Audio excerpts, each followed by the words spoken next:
Hi friends, happy Thrifty Thursday. Today, let's look at the things that I found. Well, most of them are from this past weekend, but the first item I'm going to show you is something I got probably a month ago that I've just been tucking away and resurfaced yesterday. So, my local thrift store had a 50% off the whole store sale, and I saw this and had to snag it up. This is Cruel, a Cruel kit from looks like the mid-70s, I'm guessing. And it was open, but it appeared as if everything was in there except the needle, which I have Cruel needles. I'd love doing embroidery, but I've never tried Cruel before, so this will be new for me.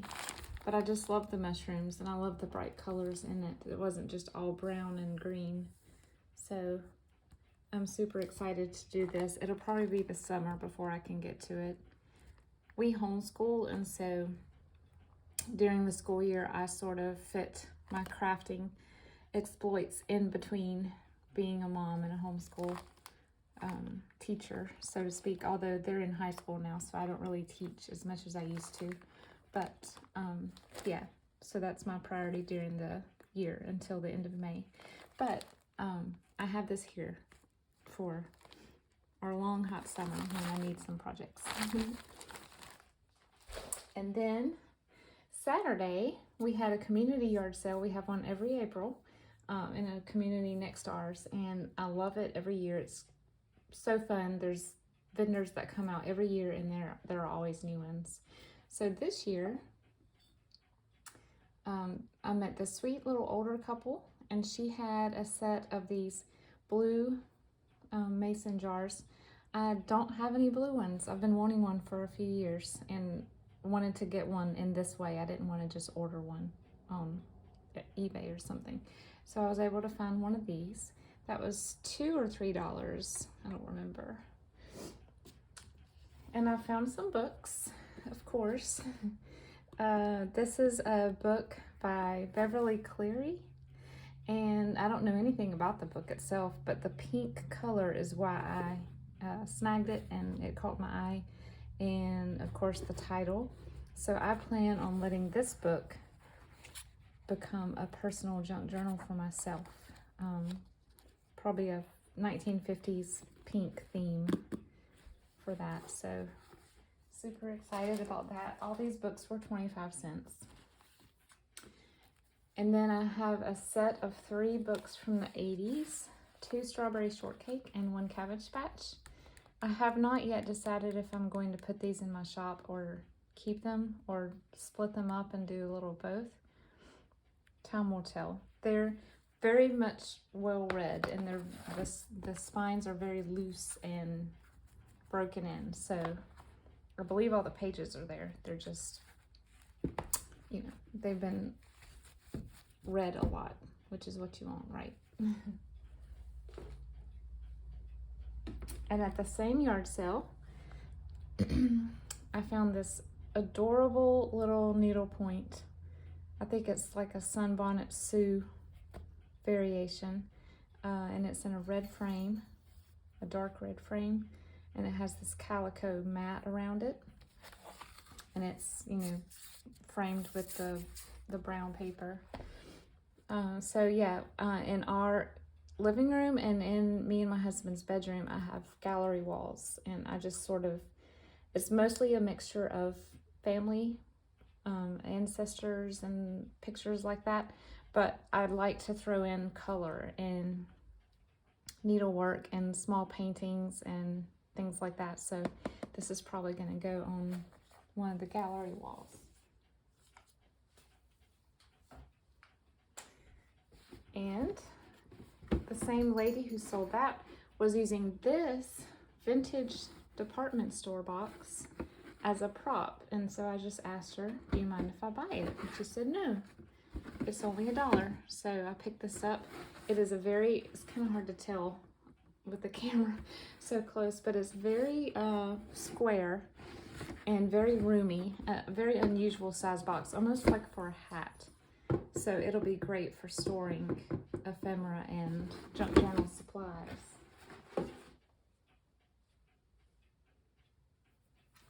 Okay, the last thing I bought at this yard sale was this quilt top piece. It looks like it's either the size of a throw or a twin bed. It's not very big. It was folded up pretty tightly, and there were places where it was starting to come undone. But the lady said she only wanted $2 for it, and I was shocked. So I, of course, said, please. And turns out it was a quilt top that her mother had started but not finished. So she asked if she could see it and unfold it and look at it one more time, and that made me really sad. So I promised this lady that it would be well taken care of and I will give it new life. And so I'm not sure if I'm going to, I'll probably scan it for digitals, but I'll also create some journal covers out of it and maybe cut some of the squares out individually for smaller pieces. And then the edging of it is this beautiful red and yellow floral, and I think this will look great in a kitchen journal or a recipe binder. So the fabric in here looks like it ranges from the 40s all the way to the 80s. So there are a few pieces in here that were just, and then there was this Scottish piece which was neat. There were bagpipes and thistles and super neat. So yes, that was $2, unbelievably.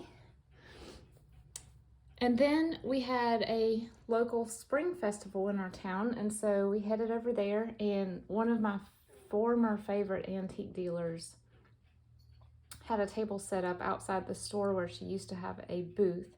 That store is being remodeled, so the antique part of the store is closed, but she brings her things in on special occasions. So she had a few things sitting out. This was one of them. It's a wooden bead necklace with tropical charms. So I will be dismantling this to use on junk journal charms. And these are all hot pink wooden charms here. And I got this vintage brooch pin that I will probably pin on top of a personal journal for myself. I love this. I have a lot of my grandmother's pins, but I don't know that I will feel safe pinning any of those to the outside of a book that I'll be carrying around, because what if I lose one? So this will be perfect for that because I have no ties to it emotionally or otherwise. And then the same booth, lady that owns the booth had this shoe stretcher already stretched out and adhered to this wooden panel. So ready for hanging. So again, this will go on the gallery wall, and I'll probably paint this background a different color, although it's already distressed very nicely. So I'm not sure what color yet, or I may just leave it for a while until I figure out what color I want to paint it.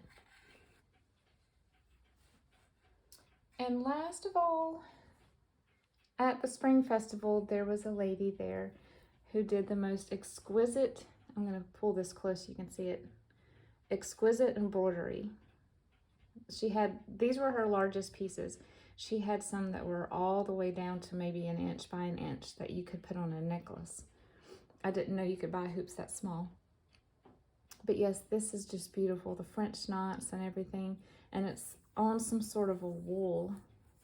And then in the back, she's got it glued down with a wool circle. But I wanted to advertise her business. People come from all states around, even across the country, for this spring festival. It's gotten quite large. And so this is her information. I think it's pronounced Lino and Landscapes. And she has an Etsy shop right here if you want to check it out. She's got lots of beautiful things. Facebook page. So yes, I wanted to do a shout out to her to get her business because she does beautiful work and brings more beauty. So thank you so much for watching today. I can't wait to see what everyone else found as treasures this week on Thrifty Thursday. Please head over to Sherry's channel at Turquoise Dreaming. I'll link it below so you can see the lineup of the other people participating every week. Have a great day.